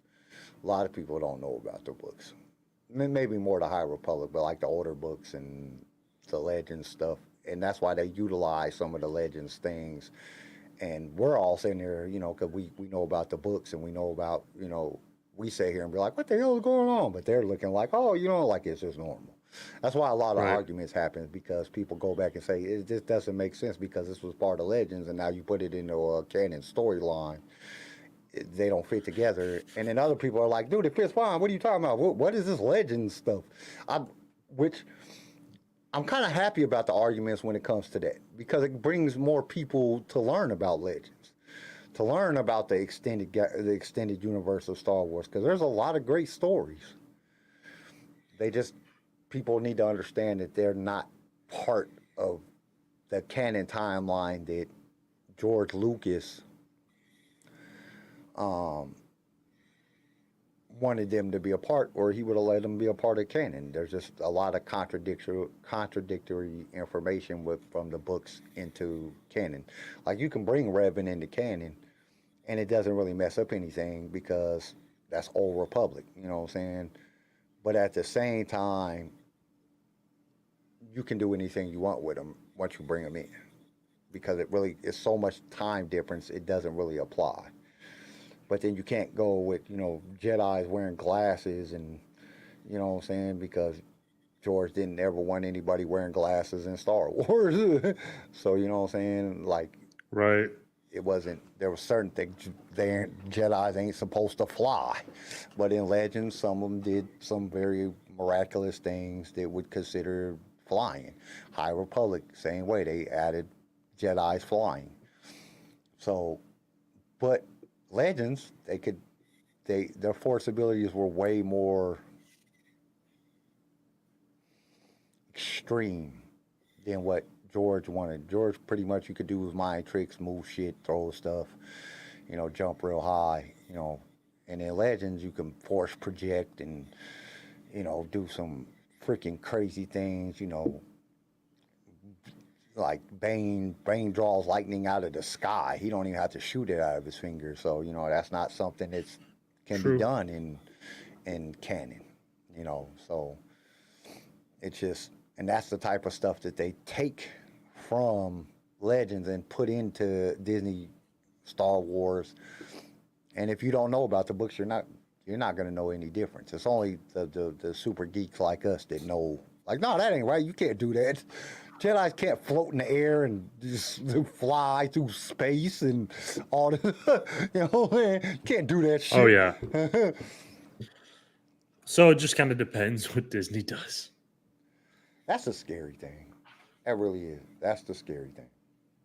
So, do you think the Bad Batch will die? Do I think they'll? I don't know. I don't know if they'll die. I think there's a better chance that they'll die, just because, like, if, dude, I just don't know, because I know Disney's hesitant to kill off their characters. Yeah, but and it is their characters technically, because season 7 was done by. It was a collaboration. Clone Wars season 7 was done by collaboration between George and Disney to finish out the storyline to lead it up to the thing. So I mean, like, I kind of hope they die, just because it will be. Well, because if they don't die, it's going to be like, all right, then where have they been this whole time? Disney's keeping them alive so they can keep milking out of them. I want them to die just to show that, hey, Disney's not just milking characters. Disney knows how to make a sad ending. Disney you know what I mean? So it won't be so or with forced. with Andor and with Rogue One, because you gotta remember, shit, they died. That's a different level of Disney, bro. Rogue One and Andor are different Disney than they're normal. Even you can admit that. Yeah. I don't know. I don't know. I think they're gonna die. I think they die. This is my philosophy, and this is the last one I'll give. We'll find out how it ends in the end of the season, and then I'll just tell everybody if I was right. I think Asajj fights Vader. I think Vader kills the Bad Batch. Asajj fights Vader and rescues Omega. And she lives with Asajj. Or Asajj and Quinlan Voss. That's the reason that they started the thing that's in Kenobi to hide the different hide refugees and people trying to get away from the Empire. The Jedi Underground Railroad. The Jedi and the Underground Railroad. They started that because of Omega, because that's a good lead up to that point right there. Why Quinlan Voss was at that place and why Obi-Wan asked about him. Right. That's a good lead up to that point. And then, like I said, it would be great to see, I don't know if Disney will do it, but a Vader where he's searching for Omega because of how important, and that's the reason that we see Vader. I know we're going to see Vader. We're seeing Vader in this season of Bad Batch. I know it. I don't think there's any confirmation that we're going to see Vader in it, but my stomach is, everything about me as a Star Wars fan is saying we're going to see Vader. Vader's been in too much stuff lately. Everybody wants to see Vader. That's something that Disney knows, and that's why they keep pushing Vader and everything. He was in the Kenobi series. He was in the Ahsoka series. I'm pretty sure we'll see him in Andor. We're going to see more Vader because that's their star character. That is. Yeah, probably. I have a feeling that we're definitely going to see Star Vader. But that's the thing. Like, if Vader comes in, it depends how they bring him in. Because if they just bring him in because they need to bring in Vader, it might come across fan servicey. I know that's like debatable. But if he comes in, like if they write the story to explain why Vader's coming in, like, oh, we need to get Omega, Palpatine's desperate, calls in Vader, then it will make sense. You know what I mean? So as long as it makes sense in the story and you put it in the story and explain why these characters are coming in. Well, you can't just have a character show up.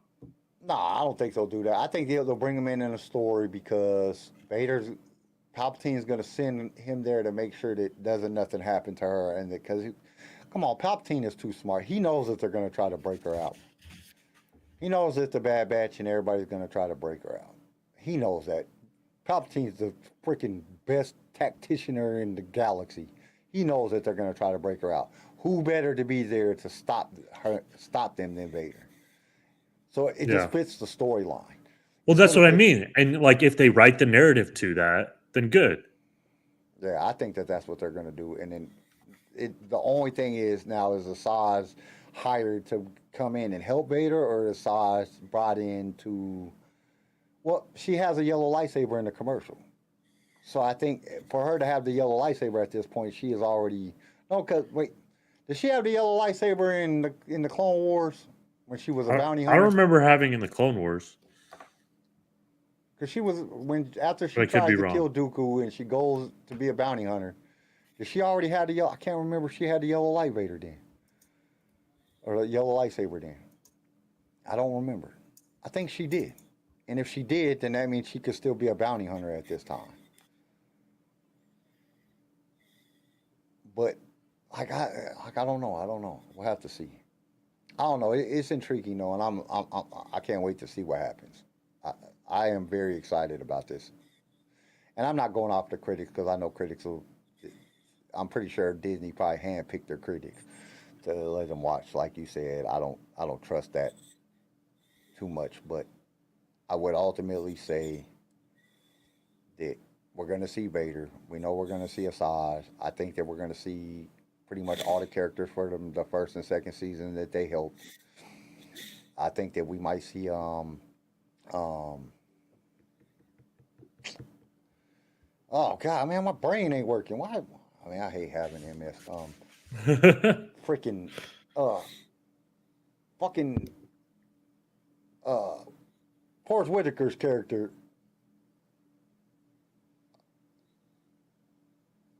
What's his name? I don't know. Forrest Whitaker's character in Star Wars. Fuck, we just talked about this too. God damn it. Boo Gullet. Yeah. What the hell's his fucking name? God damn, what's his name? Boo Gullet. Anyway, I think he's going to be in there. I think they're going to bring back all Saw Gerrera. Saw Gerrera. I think they're all going to be in. I think we're going to see a lot of characters come in, and they're all going to join forces to help get Omega out in Crosshair. Not so much Crosshair Omega, but I think that they try to get Crosshair out. I think they go to get Omega. They find Omega. Omega says, we got to get Crosshair out. He's locked up. And then she tries to convince one chick that she believes her sister, and she betrays them. And then that's when I think we see Vader. I think Vader comes in, starts kicking ass. I think that's when Wrecker dies. That's when Hunter dies. I think Tech is already dead. I don't believe that I believe Tech died. I don't think that they'll bring him back. But I know we're going to see Rex. I know we're probably going to see a lot of the clones that Wrecker's been saving. I think it's going to be a lot of fun. It'll definitely. And Wednesday, I think it'll be fun. It's going to come so slow because I'm so excited. Watch, every day is going to be like a freaking year. Like, oh my God, damn, when is today going to be over with? I just want to go to sleep so I can get till tomorrow. You want to get to some news? Now you want to get to some news? Yeah, let's do it. This is Alton Castle for the only news you need, the HoloNet News.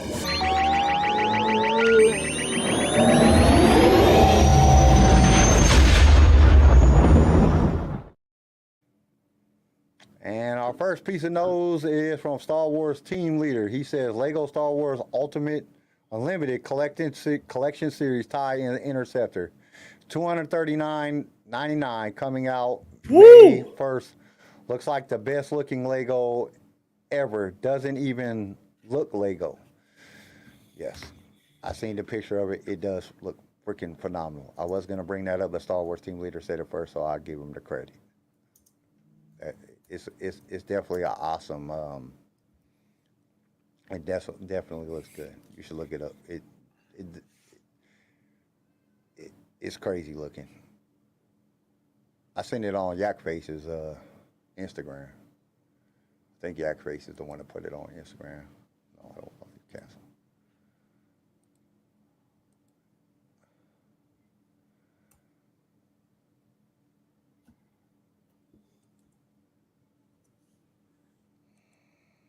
Yeah, I don't know. I can't find it. I don't know if I'm looking at the right one. Oh well. Um, kind of going along with the games and toys thing. There is talk about another video game coming up. A Mandalorian video game Yeah, I seen that. at Respawn. And I was full of shit. It isn't on Yak Face's thing. I don't know where I seen it. I could have swore I seen it on Instagram. It might have been TikTok. Shit, fuck, I don't know. I will look at so much shit. I can't keep up with everything. But yeah, so apparently there's rumors about Mandalorian video game. It's supposed to be fast paced. You get a jetpack. It's not supposed to be open world. And then obviously you get there's rumors that you'll have a bunch of different gadgets that Mandalorians typically have. My vote is this game isn't coming out. Yeah, I don't know. The only reason I'll say a Mandalorian game is coming out, I don't believe any video game is coming out just because they want to hype up the movie. I think that they would definitely want to hype up the video. Respawn is the one I guess is currently working on it. It'll be a first-person shooter.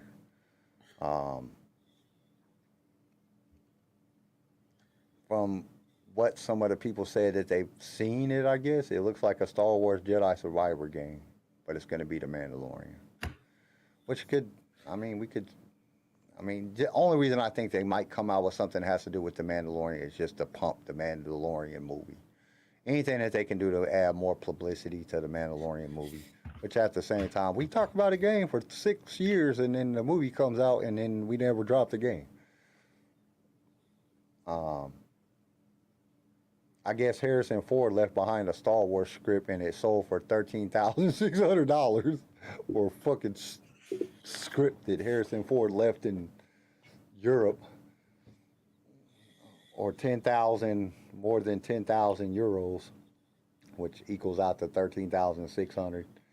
I don't know. I mean, I understand the idea of Star Wars memorabilia, Star Wars stuff, but I just don't see spending that type of money on a script that Harrison Ford read and probably threw in the trash and somebody stole it out at some hotel. Probably got ketchup sauce on it. Ketchup sauce. $13,000 for it. That's just a lot of money. I'm honestly surprised someone paid that much for it. I mean, yeah, it's a cool collector's item, but like, it's just gonna stay in a box. Because, bro, you're putting that in a protector. That thing's staying in there forever. It's not like you're reading it. I don't know. It's just one of those things. I mean, there's certain things like if I could get like a fucking original Vader suit, I would spend some money on that because that would be something I would utilize it. I would put that fucker on. You know what I'm saying? It probably wouldn't be worth shit after I got it. But I don't know. It's hard for me to spend money on stuff that I can't utilize. Like just to let something sit in a box. That's why I've never been a toy collector or any of that type of stuff. Just because there's just certain things. Like I have to be like if I can't play with it, why the hell do I want it? Oh, it's gonna invest in value, like buy stocks and bonds or some freaking IRAs or something. They go up. I guess so. In the interview, like I said, I talked about in a thing. They interviewed Michelle Ang, which is Omega's voice. She said season 3 is for her. Is she realizing that she has been partially responsible for the threat that her brother in the Bad Batch constantly face, and I think she weighs really heavy on her. She's out to find answers. She needs to understand her place so she can alleviate any guilt because she's this young child who suddenly realizes that all the bad things might be because of her. is the worst place ever for a child to be. She needs to find out answers so she can protect the people she loves.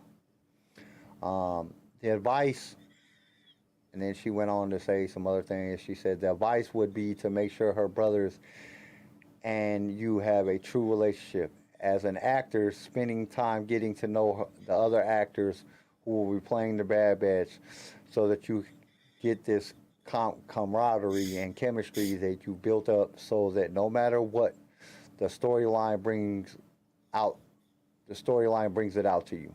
The relationships and deep care manifest on screen, which is kind of cool that she said that.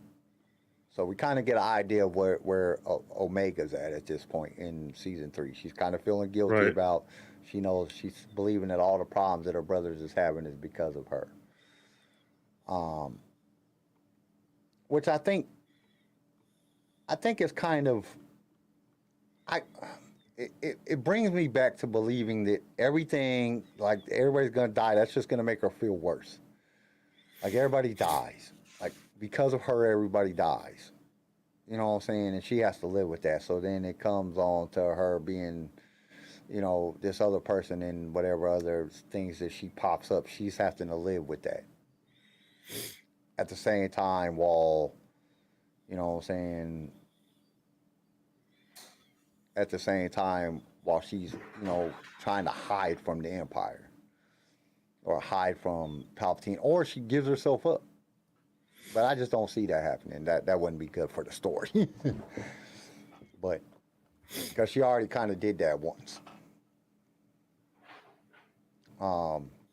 Then there's a D. Bradley Baker. He said it was like a real privilege of a lifetime to be the voice actors in this thing. He said season 3 is focused on the meaning behind Tech's final act. It's a soldier's life that is admirable and heroic in all the best senses. I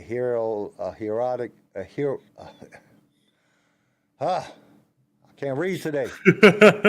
A heroic sacrifice is the end that any soldier on the clone army would wish for. They train to fight, and they're trained to win and work together and problem solve and to do the right thing. And Tech does all of those things in his final gesture to keep the mission alive and save his colleagues, his friends, his family. I could wish the fellows anymore. For me personally and for everyone else, yes. We want him to live longer, but I wouldn't want to dull the gesture of his final act of heroism.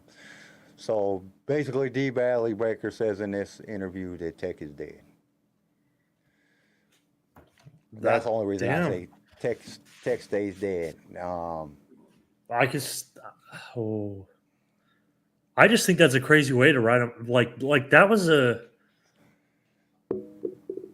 Or he died to keep the. Because so many of us were like, "Nah, he's not actually dead." Like that was a not very satisfactory death.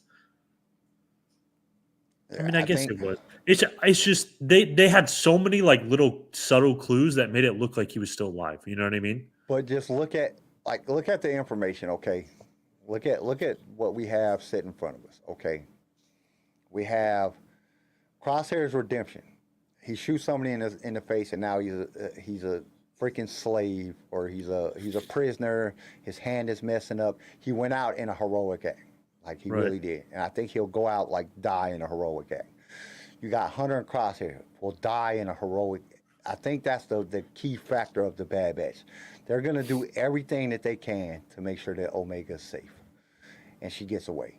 And I think that's the reason. And I think that's the whole hidden. I think D. Bradley Baker gives us that in this, because if you read down through the full story, he says a lot of different. Hey, but Crosshair is not alone. Omega is also Imperial custody, and Baker loved the idea of putting the Batchers together like a clone odd couple.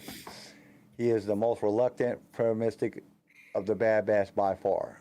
So you pair him with the polar opposite of what she is, which is Omega, who can do positive things. Let's find a way to have faith in ourselves and in our collaborative abilities and problem-solving things. Let's see. Until he finally realizes the situation was. So the tone and pace of his character, the energy of his character is a different one. It's one of the beaten man, and one who also harbors a lot of regret and lack of hope and lack of a path forward. And that a very different creature from what we've seen in him in previous. Okay, wait, it's right here. Baker has previously named Crosshair as his favorite of the Bad Bitch, mainly due to the complexity of the character. The actor hopes that the layers within Crosshair and everything he has been doing will reflect in his performance. He is broken. I mean, he is changed. We could see that from the preview. But he is broken. Baker says he in prison and down about as far as a guy can get. And it is so that a very different situation for Crosshair. He is no longer a free agent. He is not free. He is a prisoner, also an experimental subject. He is at the mercy of this machine that is miraculously served him at the end of season 1 and then through season 2 until he finally realizes the situation. So the tone and pace of his character and the energy of his character is a different one. It is one of a beaten man who is... Okay, well, I already read that. There's somewhere else that says in here, I didn't want to read through it. I should have highlighted this shit. But it says where Crosshair's personal arc, especially Infinity in season 2, as a true nature of the Empire and his mistake to align with it, as his heroic misdeed of shooting his superior led him to be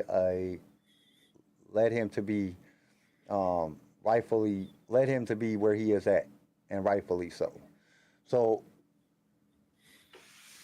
D. Bradley Baker is basically showing that the whole 1 through 3 season is about being a hero. Being a hero for something. That's their true calling as the Bad Batch, is to be a hero of something. That's why they're constantly saving people. That's why they're doing these different things. That's why they don't take the money when they save somebody. Because it's all about being heroic. So what better way to end the Bad Batch than to let them go out as heroes? I mean, I hope so. I think that'll be a good ending. I think it'll hit harder than if they just run off into the sunset. Yeah. And I think that's where Asajj comes in. I believe that Asajj is there to rescue, to rescue Omega. Or maybe that's a turning point for Asajj. Asajj is there as this bad person that was supposed to take out the Bad Batch. Like Vader hires her to, like they don't make a big cameo for Vader. Vader's more or less, Palpatine says you need to make sure that she doesn't go nowhere, and then Asajj shows up to kill the Bad Batch, but then gets a soft side after she kills him and sees Omega break down, and that's her turning point where she becomes an actually good guy instead of a bounty hunter. That would be a good storyline. That could lead into that, and then she could run into Boss as she's trying to help Omega escape. There's a lot of different ways they could run this, but I have a feeling that they all die to save Omega. That would be the best way to end the story and end the Bad Batch. To me personally, I think that you can't go any way better than to end the Bad Batch by actually ending the Bad Batch. Because then you don't have to worry about trying to write them into anything else. They already have a bad enough problem writing people in that we don't want to see anyway. You know what I'm saying? Like, okay, why is Hunter here? Like, this dude just popped up after all, this time. I just don't see. I see something that could be done in a way better, a way better way. And then there's actually a news article. It says the Star Wars producer teases more Asajj Ventress appearance after the Bad Batch exclusive. So if they're pushing in other things that she might pop up in other stuff, then it would make a lot of sense for her to rescue Omega. Because I know Omega's going to pop up. She's too big of a character, and we know that Disney's general thing is to save the female character to push her to show up in some other things. Right. There has to be a reason behind her and why she's so important to the Emperor. And I think that will be explained in this episode or in this season. I think that they're going to explain why she's so important.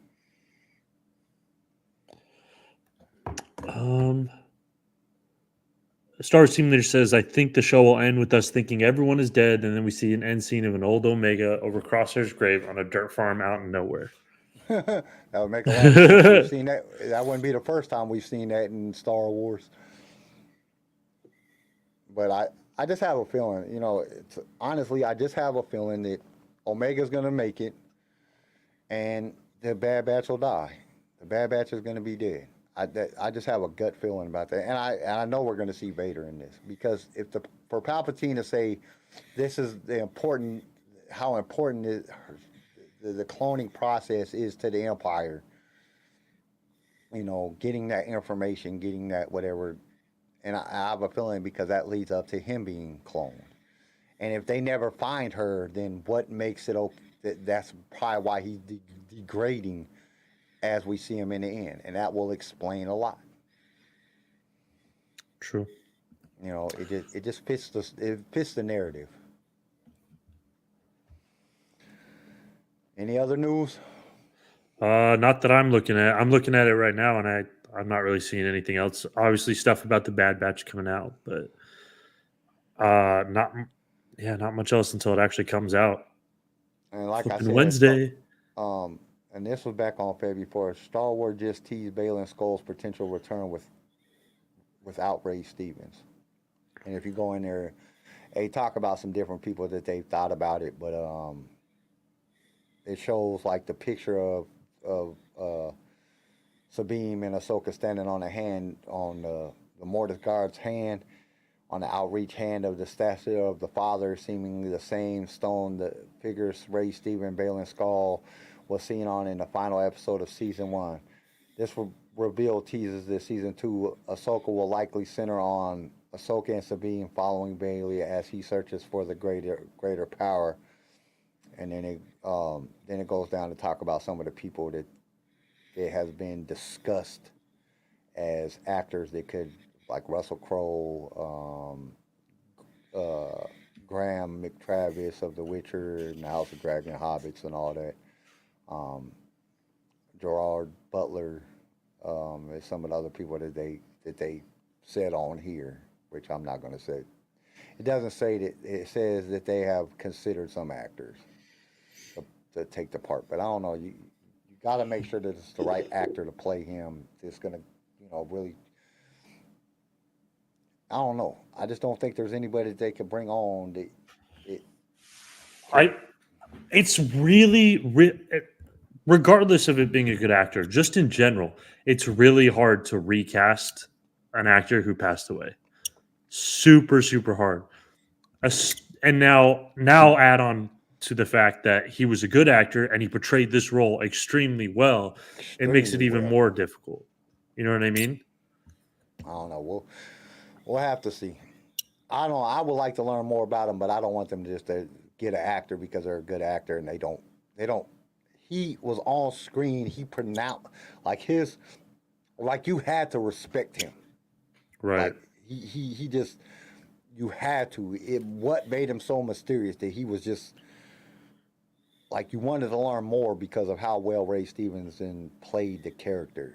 And it's just going to be really hard to get another actor to come in and do that same thing. I don't care what actor it is.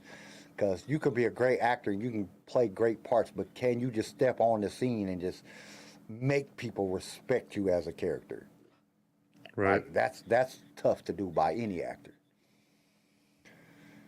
All right, and that's all I had. So are we ready for the quiz? And everybody, Yes. Garrison's doing a quiz today. I am doing the quiz today. I had something come up, so I was unable to do the quiz. So Garrison took it on himself. So we're gonna see how this goes. See how it goes. What? Ye of little faith. No, I have more Ouch. faith in you. I know it's gonna be good because I'm I have sorry. more faith in you than that. All right, here we go. Stop right there, you rebel scum. Prepare yourself for the Star Wars Impossible quiz. Blast them.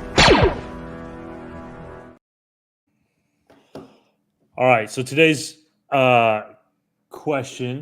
today's is going to be a little bit different. Usually, Kyle does some questions where he does a whole bunch of research. Today, I'm going to do something a little different. It's going to be a little bit, might be easier, but might not necessarily. All right, so I'm going to give you some dialogue from a scene, and you need to tell me the line that comes after it. Oh, Does that make sense? Yeah, it makes sense. All right. I'll start with something easy, and then we'll get harder. All right. All right, and I have to wait. What? Okay. All right. Yeah. So I'll start easy. Yeah, All but right. I gotta wait till everybody. I gotta wait till everybody in the chat puts in their remarks. Wait a minute. Before we jump to that, let me see. True. I think the show will end with us thinking that. Oh, we already read that one. So Star Wars scene where it said they could do it, and he finds the mother, and she drains his life force, and it disfigured him. That would be cool.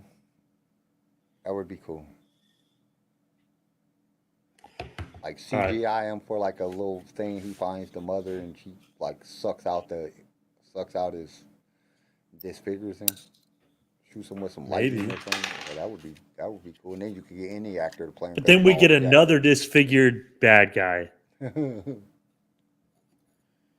All right. Okay. Let's do it. First one. This one's going to be easy. Like I said, Okay. going to have Luke. I'll never join you. Vader, if you only knew the power of the dark side. Obi-Wan never told you what happened to your father. What's the next line?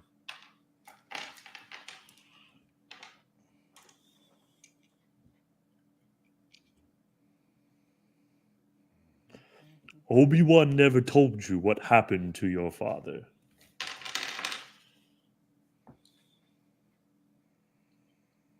Alrighty, Star Wars team leader, you better get on top of it. He told me enough. He did say that is the next line. He says a little bit more, but that is the next line. He told me enough. He told me you killed him. Hey, atta kid. And then what comes next, Kyle? No, I am your father. No, I. There you go. All right, that's the first one. See? So starting easy, we'll get progressively harder. This one everyone should know, especially if you're a prequel fan. All right? You turned her against me. Obi-Wan, you have done that yourself. You will not take her from me. What's the next line?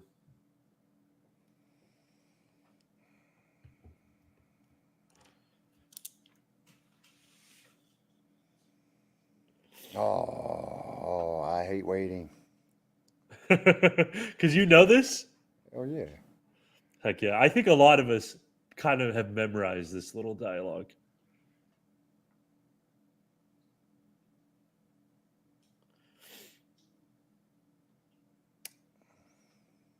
Yeah, dang, that delay's a bitch. Yeah, I hate the delay.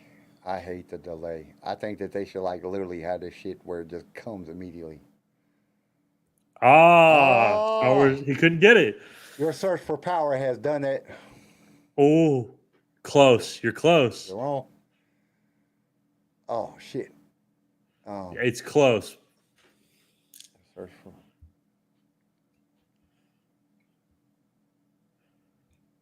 I know it has something to do with power. It does. You're really close. You're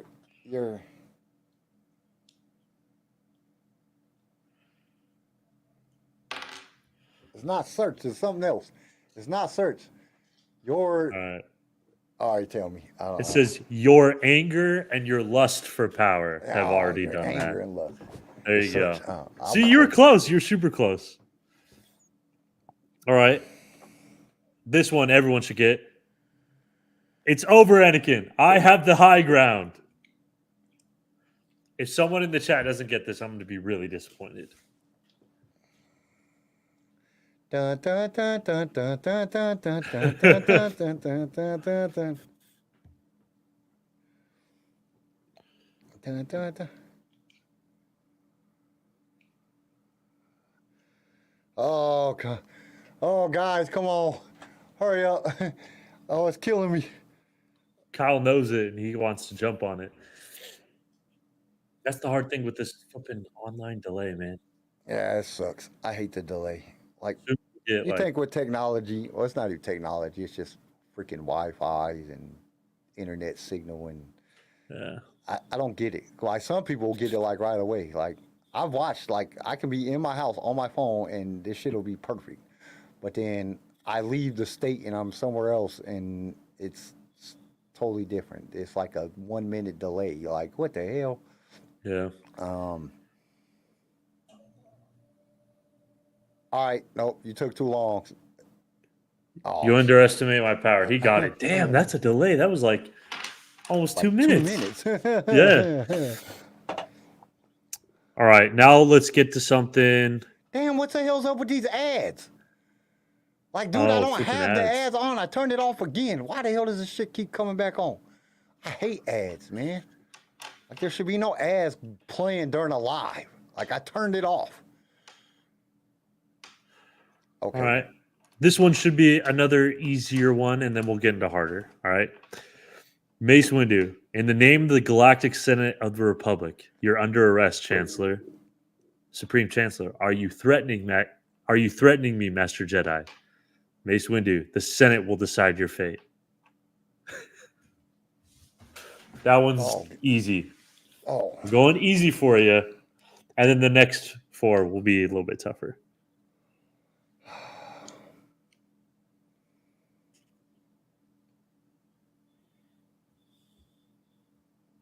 Damn, what the hell's up with the ads, man? I hope another ad didn't pop up. This shit is stupid. I turned the ads off.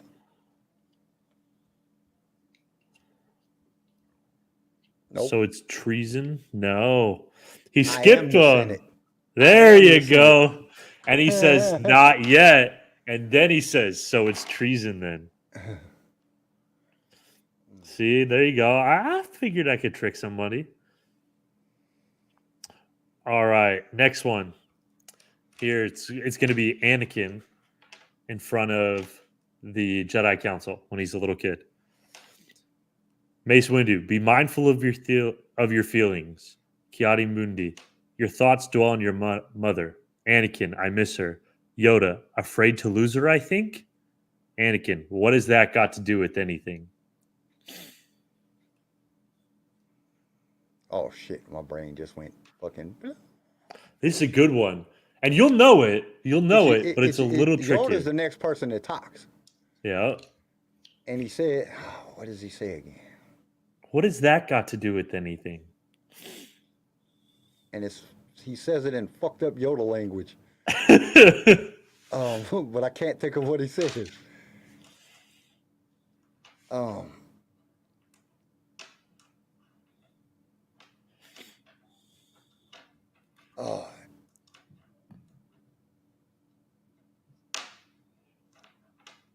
What has that got to do with anything? What did he say? Everything to do with it?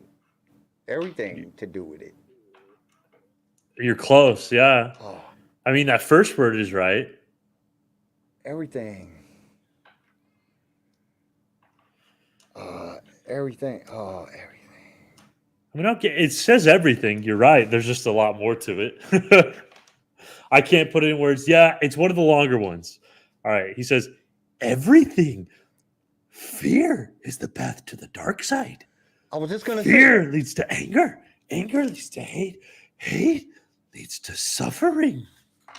I sense much fear in you. That was spot on, by the way.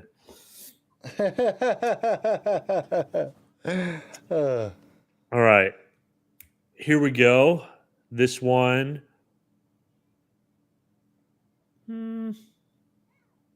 Yeah, sure. We'll do this one. This one might be a little bit trickier. Ooh, muy, I love you.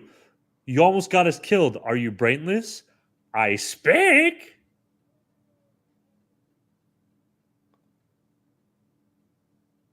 This is easy. Is it? I feel like Kyle would have gotten it. Ooh, muy, I love you. I speak. Kyle loves Jar Jar. No, I just remember this part. Very, very good.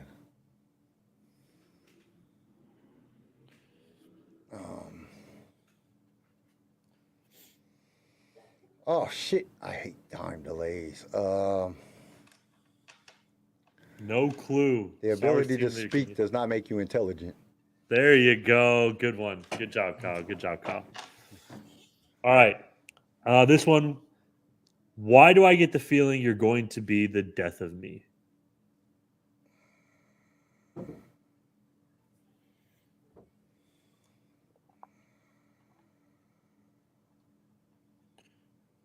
Oh, you didn't lie about that.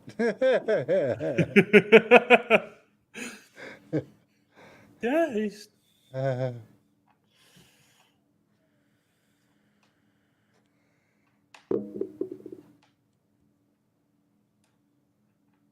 Come on, Star Wars team leader, I got it.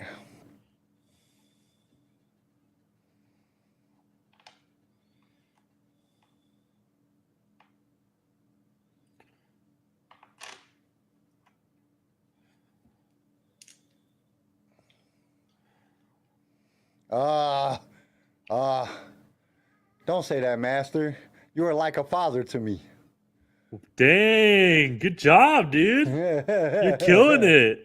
I like it. I like it. All right. Do I need to go a little bit harder? Yeah, you need to go harder than that. I'm sorry, Star Wars team leader. I couldn't hold it in no more. It was busting out. It was like a balloon filling with water. It was coming out. It was about to explode. All right, let's go. All right, we'll try this one. This one's not super hard, but it's harder. Master Yoda, you can't die.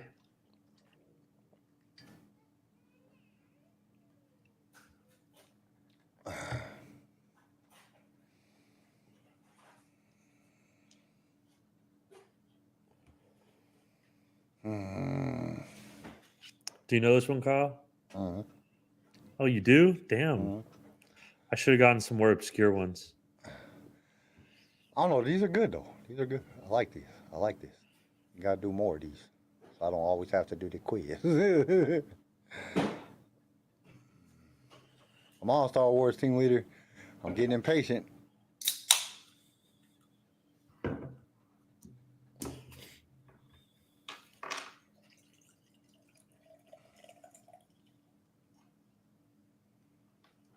This one's kind of tricky because you want to think right after the end of that sentence that Yoda speaks, but it's not Yoda.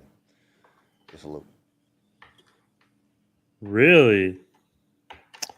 We'll see.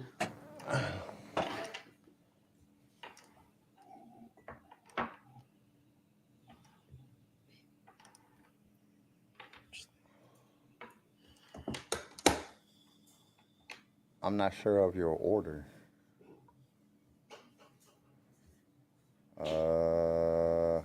I don't know if he's trying to guess it or what, but that's not it. Doesn't Luke say after that, I have come back to finish my training? Nope. Then Yoda says something that has to do with the Force. Luke says, Master Yoda, you can't die. Yoda says, strong am I with the Force, but not that strong. I know he said something about the Force. It was Hey, either that, finally or I was got you. thinking about the part where he says, "You can't die. I've come back to finish my training," and then Yoda says, "You are a Jedi." All right. I'll do three more. Three more? Okay. All right. Now go. Leave me. No, you're coming with me. I'll not leave you here. I've got to save you. That's an easy one. Is it?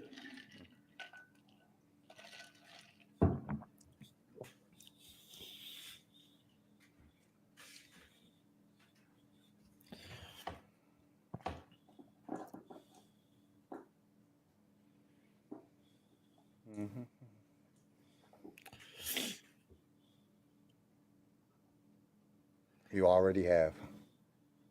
Had Star a Wars team kid. leader. You already have. Tell your sister. Yeah, you were right. You were right, Luke. Tell your sister you were right. Good shit, Kyle. All right. 2 more. I know my Star Wars dialogue. I have them all pretty much memorized. I usually can talk along with them the whole time. All right. People are counting on us. The galaxy is counting on us. We'll figure it out. We'll use the Force.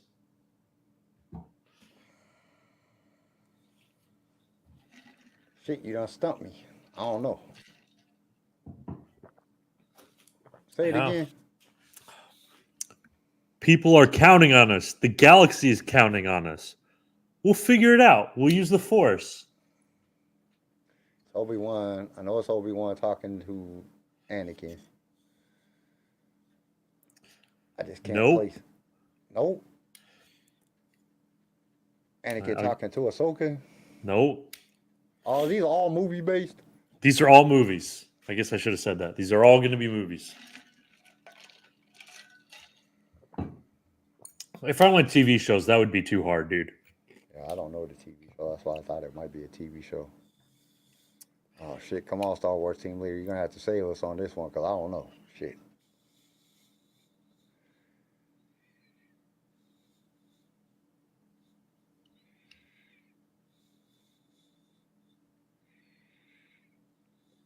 It's Anakin talking to somebody. Just sounds like something Anakin would say. Nope. It is Han Solo and Finn. Han Solo says, people are counting on us. Crap, don't nobody care about that. Yeah, Han Solo says, the people are counting us. The galaxy's counting on us. Finn, Solo, we'll figure it out. We'll use the Force. Han Solo says, work like that. yeah, that's not how the Force works. That's not how the Force works. All right, last one. I remember because they're standing outside in the cold, and that's also where Chewie says, "Rah." He was like, "What do you mean you're cold?" That's not how the Force works. All right. There's been no one for so long. Who are you?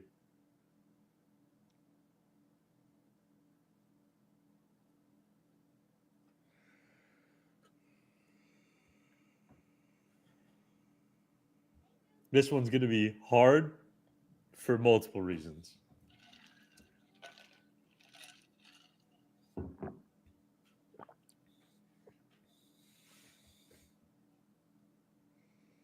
Luke and Ray. Close.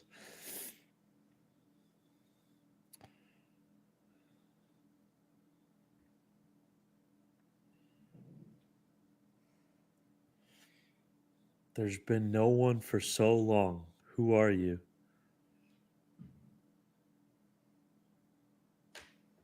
Luke and Ray.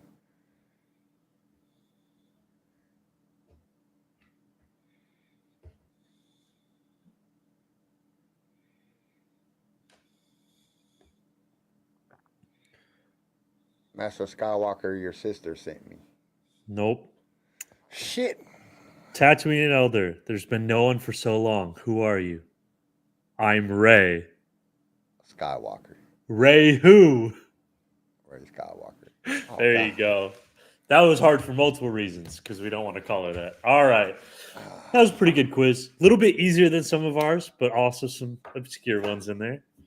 I like that. That was fun. We should start doing that more often. I'll do that again. Heck yeah. That shit was. This time I'll actually do some like more obscure ones because some of those were like I had to do some popular ones so people would know. Yeah.